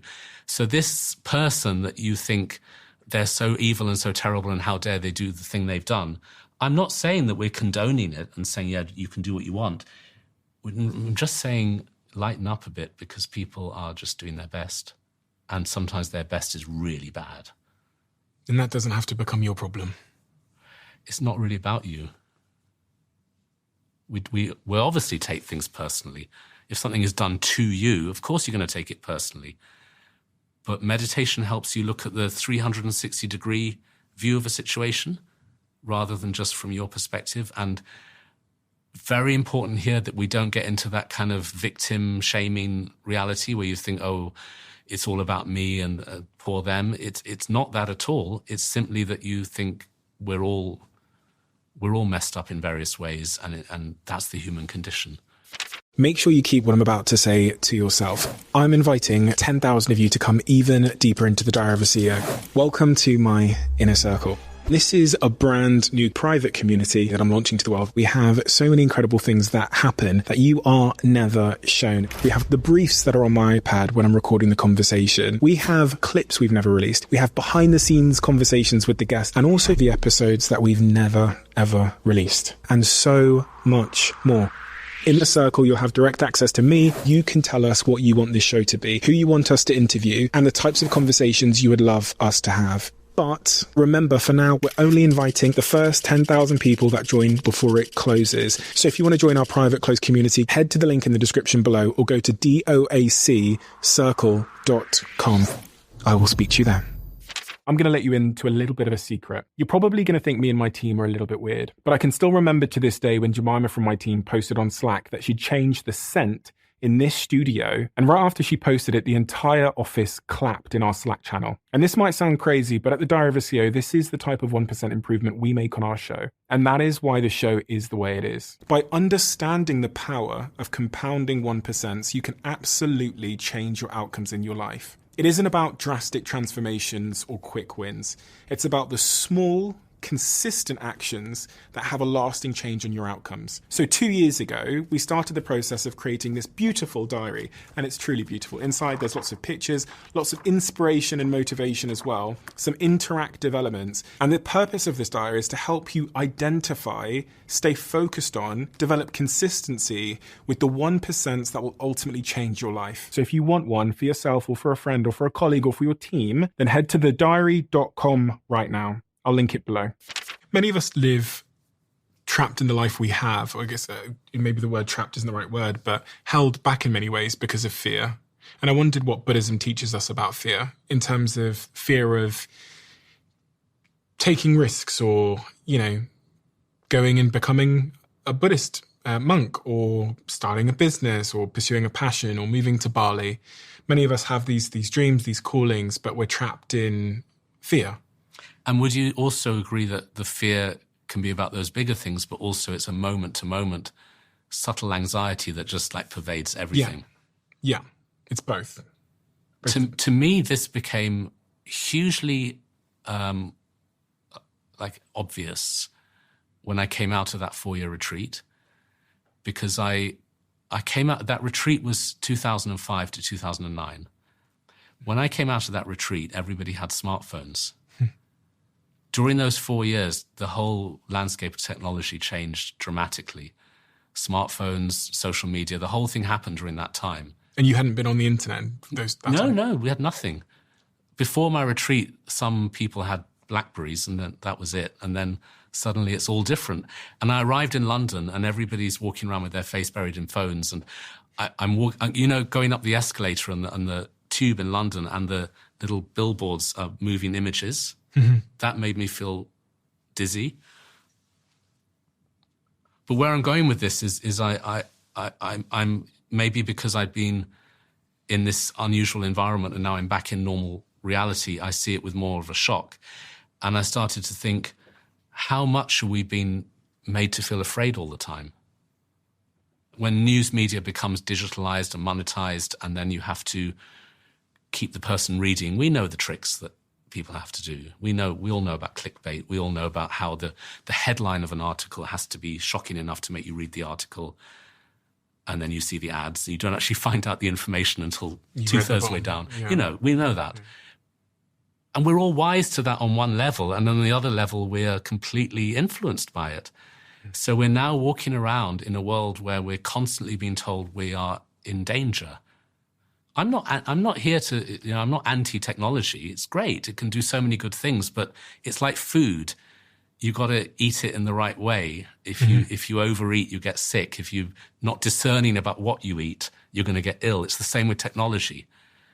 And so, yeah, fear is now used in every walk of life. Fear is used more than ever in politics to make us afraid so that we vote for people because of fear. Fear is used so much now to make us go shopping. Hurry up while stocks last. So what do we do about that when we live in a world that is commercially driven or driven by power dynamics that mean that fear is just a great motivator and a great way to influence? I think we have to protect our minds with meditation. Does this mean like throw your phone away and don't go outside? What does it mean? No, don't throw your phone away. Don't go and run away to the mountains. Learn to face the fear. Learn to be fearless in a frightened world. And I think this is something very practical because I do this through practicing microscopic moments of meditation in busy situations. What does that mean? So I might be standing in a queue and I'll feel the ground under my feet.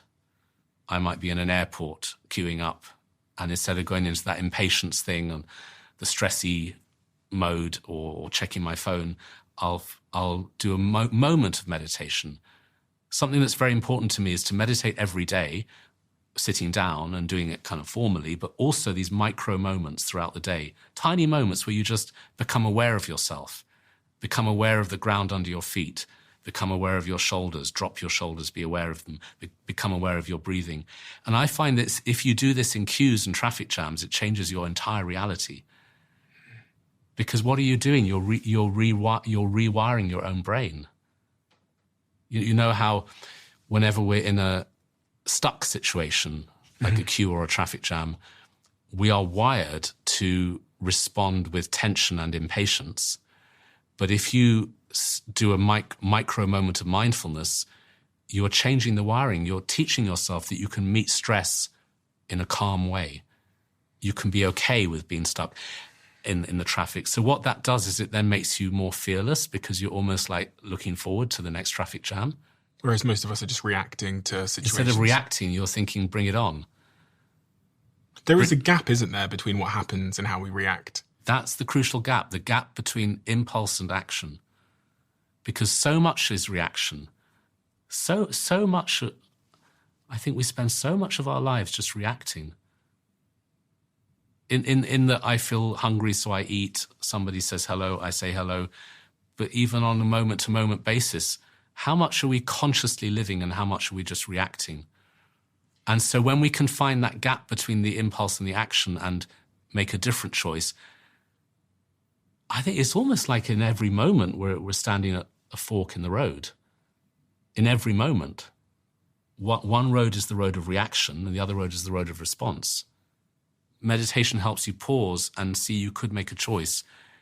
I don't have to get stressed out in traffic. I could instead be mindful. Or my colleague at work is grumpy. I don't have to bite their head off and then regret it. I could hold back.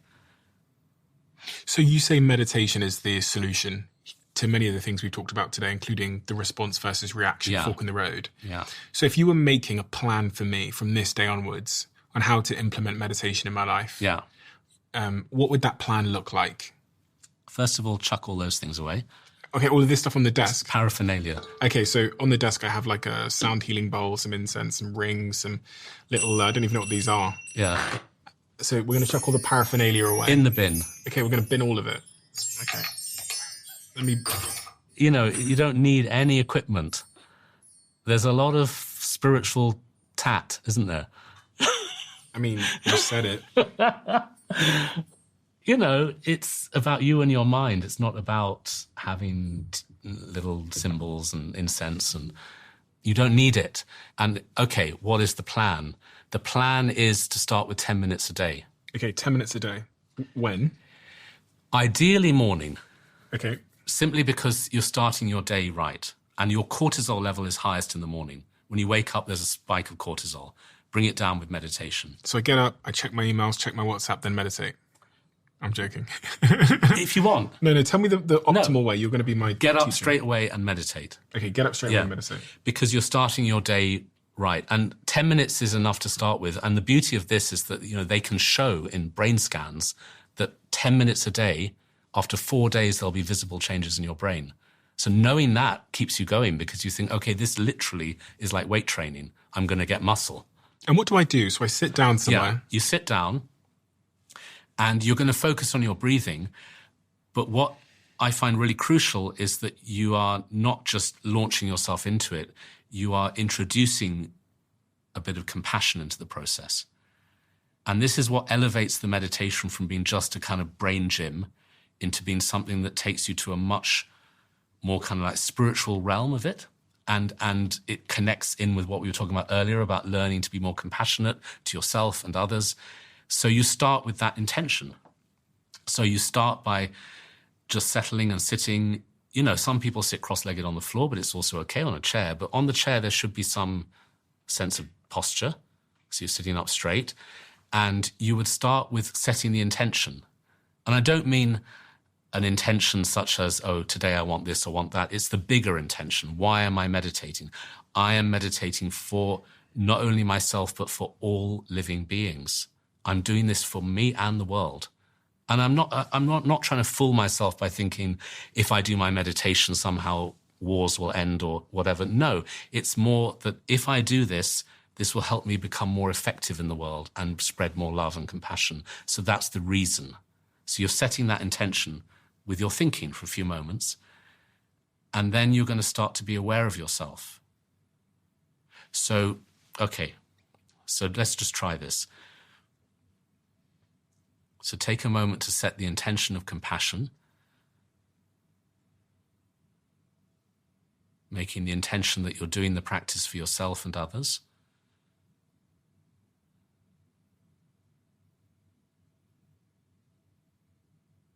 And now just become aware of your hands. Maybe your hands are resting on your knees or your legs. And feel that there's a lot of nerve endings in the fingers, so it's easy to start here, where you just feel the contact between your skin and your clothing. You're aware of your hands resting on your legs.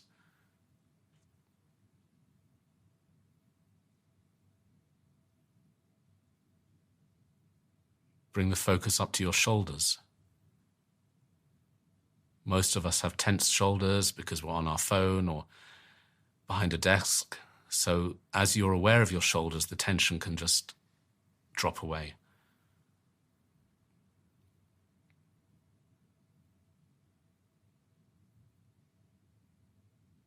Bring your focus to the front of your body.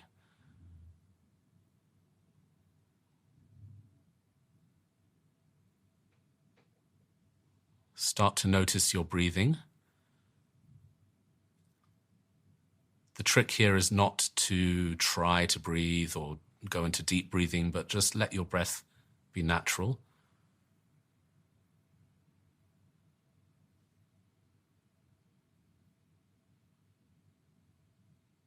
And focus on the rising and falling of your chest or your belly with each breath.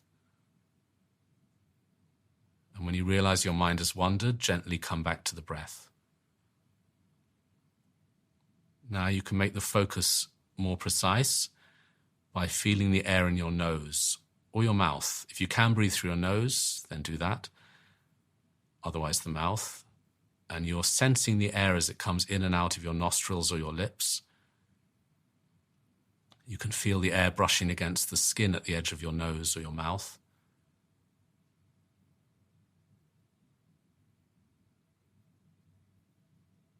And then you'll realize your mind has gone somewhere and you gently bring it back.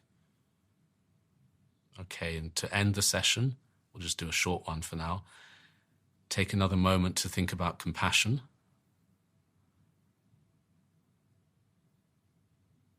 You're dedicating your practice to freedom, compassion, and happiness for yourself and all beings. And stop there. I mean, that was short, but it gives you an idea of the process. And one major warning is you trip yourself up if you try and think, well, did it go well? Partly because of the culture we're in and how everything's about sensation.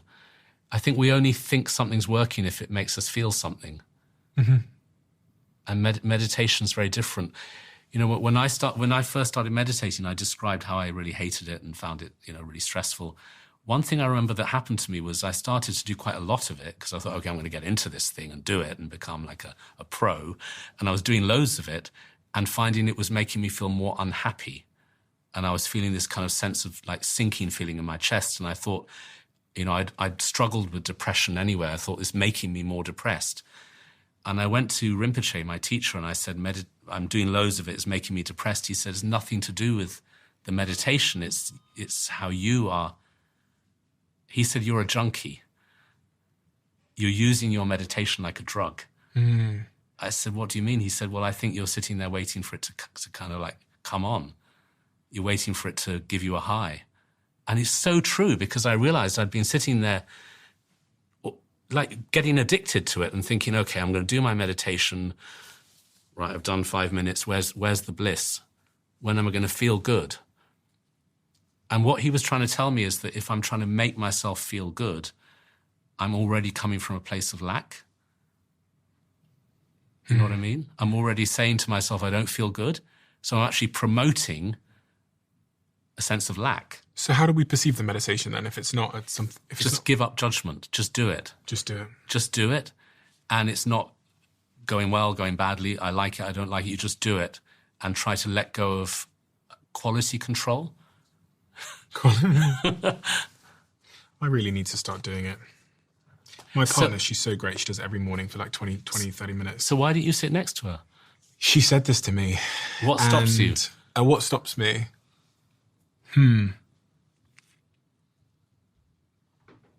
I mean, it's there on tap. She's doing it every morning.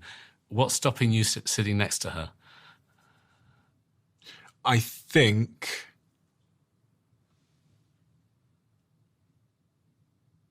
one of the things that comes to mind is how uncomfortable I feel in silence, and the idea of like silence and being... Because she's there.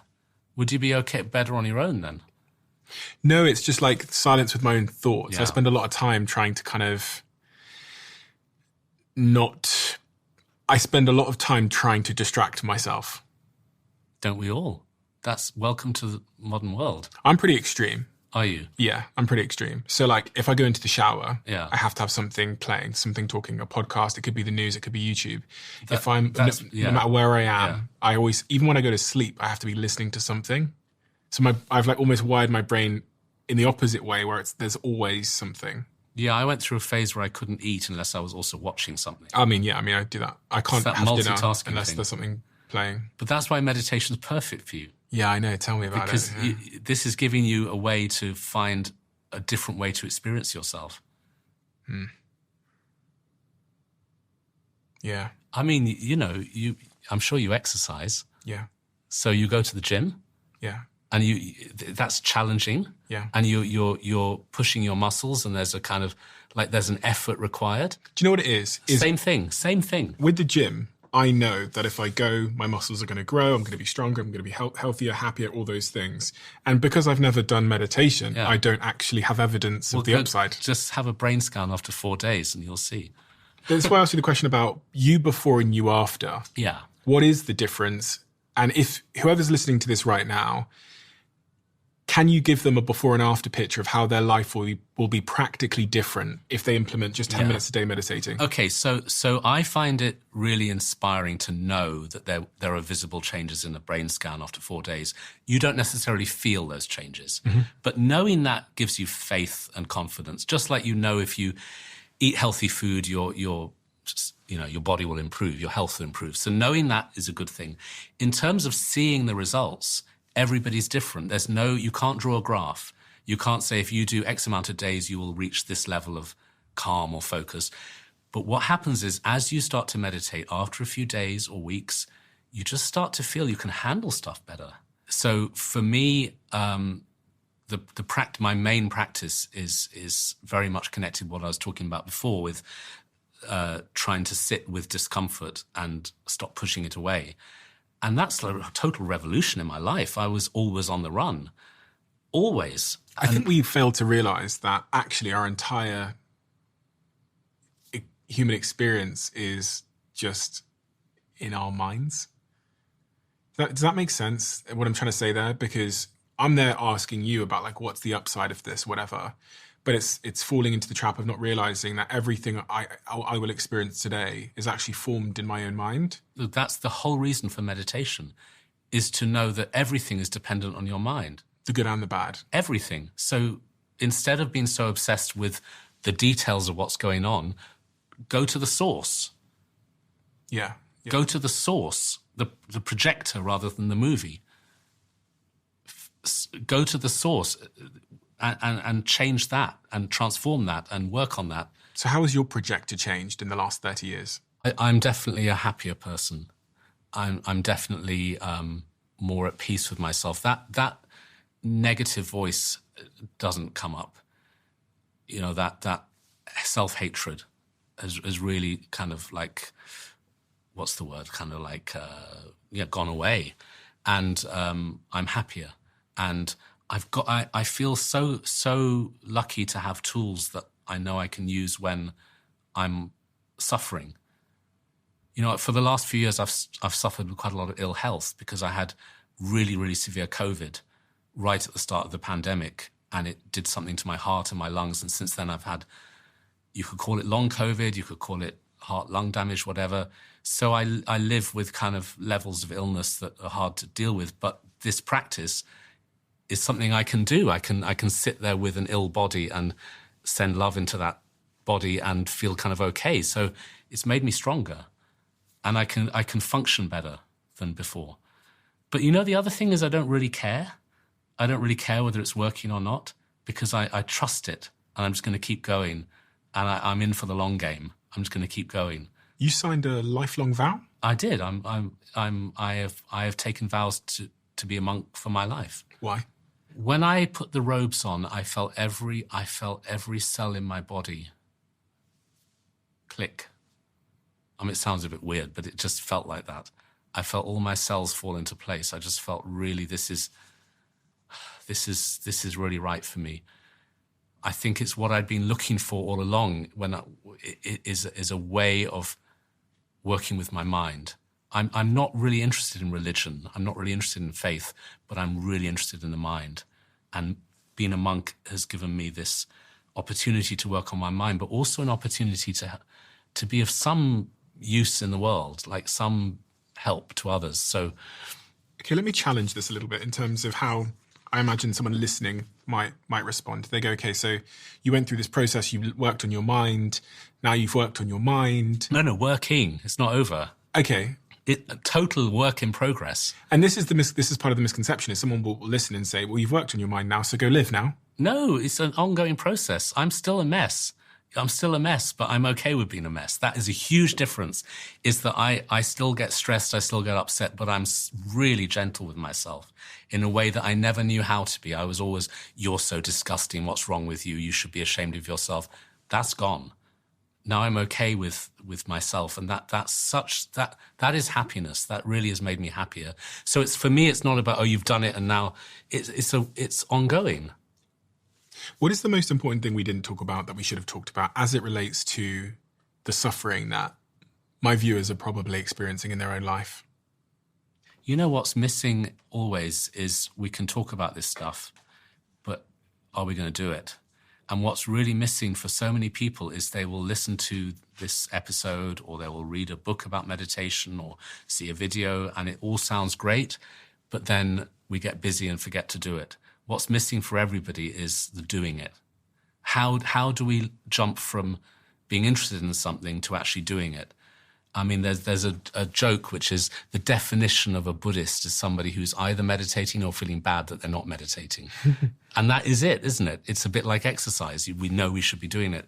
So for me, the missing link is people try and force themselves to meditate because they know it's good for them. And then it's a hopeless process. They won't do it because it becomes another should on the to-do list. I think the only way to become really enthusiastic about doing it every day is to really think, about it and realize that it will give you what you were looking for anyway from the coffee, the drugs, the alcohol, the sex, the whatever it is you're into. Whatever we're looking for out there, meditation, it was happiness, it was freedom, it was release. The only place you can find that is in your mind, because going down those roads is just taking you further into needing more. So I think the thinking process that helps people meditate every day is to think about how it will give you what you were looking for anyway. And then you want to do it. Then you feel like, oh, okay. We have no sense of exhaustion when it comes to chasing our addictions, do we? So imagine if we could meditate with that kind of energy. I often think maybe I need to go do some kind of meditation retreat as well, just to get me sort of started, and just have someone there with me who can help me think through some of these things. That can be a good thing. Just to get started. And it doesn't have to be 4 years. 4 or 5 years, like imagine. a weekend, 3 days, 5 days, 2 days. That can be a good thing. And that's why Buddhist centers are good places, because they offer that. And there's never a kind of, you've got to sign along the dotted line and say, I'm now a Buddhist. We're so not interested in converting people to Buddhism. Go to a retreat. Is Buddhism growing? Yeah. I imagine it is in the You know modern why world. it's growing? It's because it doesn't try to attract followers. Mm-hmm. And because of that, it grows. Interesting. And also because of everything else that's just going on in the world at the moment, with people feeling more isolated, lonely, purposeless, depression, suicidality, all of these things. We're seeing it a lot, especially in young men as well. The stats around young men and their suicidal ideation and their feelings of purposelessness and their loneliness stats are worse than women's as well. But I think, yes, the way the world is with all of these challenges and negative things, at the same time, what's hugely growing in modern culture is people getting more interested in their own minds. There are more and more people going for psychotherapy, counseling, meditation, any kind of discipline that helps us to understand our minds better. That interest is growing. So we're in a really exciting phase in history where people are wanting to transform their minds, wanting to take control of consciousness. It's because we've had something fail us. Maybe we're waking up to realizing that the system hasn't worked for us. We've created a kind of gilded cage for ourselves, this beautiful material world that is also running out of resources, so it's not going to be able to serve us much longer if we carry on abusing the planet. So we have created our own prison, and now we're looking for the way out. Turns out it wasn't the individualism and the materialism after all. Maybe it was always there inside us. That's what Buddhism would say, that we are Buddha within. We all have a sleeping Buddha within us. And we have potential. We have great capacity for awakening, great capacity to help others. It's just like a crystal covered in layers and layers and layers of mud. And we need to clear the mud away. We have a closing tradition on this podcast where the last guest leaves a question for the next guest, not knowing who they've left it for.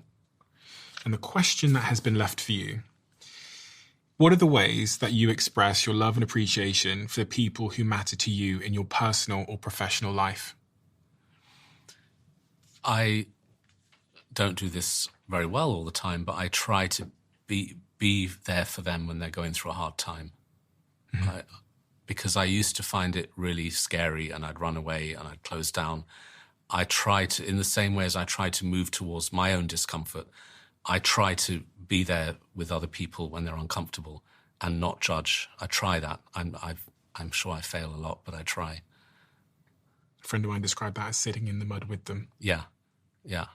We often try and fix and correct and...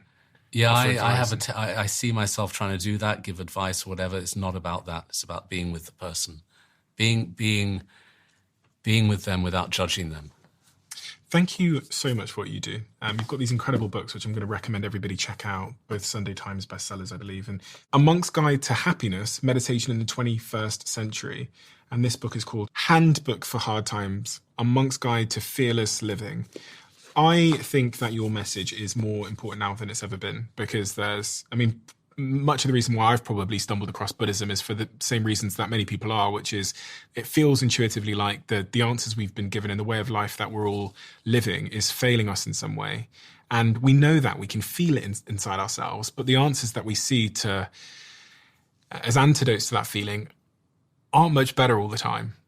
And often they're about self, or it's about, join this group of people that are doing this sort of thing over here, or there's this religious, group that you can join.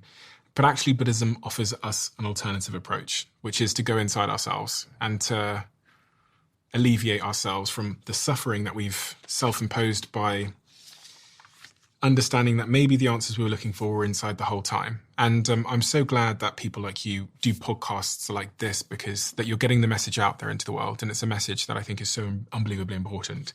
And I think maybe, just maybe you've persuaded me today to just give it a shot. Yeah. And that's the hard thing, because it's good enough, and it's all well enough knowing about something. But then what will I do tomorrow morning? When you sit there tomorrow morning, and your mind starts racing, whatever you do, don't feel like you failed. Just remind yourself that the thoughts actually make your meditation stronger. Because if coming back to the breath is what you're trying to do, you have to have somewhere to come back from. Yeah. The thought that took you away is exactly what brings you back. So bring it on. The more thoughts, the better. Okay. Thank you. I'm so appreciative of you, and thank you for spreading the words that you're spreading, because, as I said, you're going to be saving a lot of people from a lot of pain and suffering, but also giving them an alternative approach to sitting with it with compassion. So thank you. Thank you. It's really lovely to spend time with you.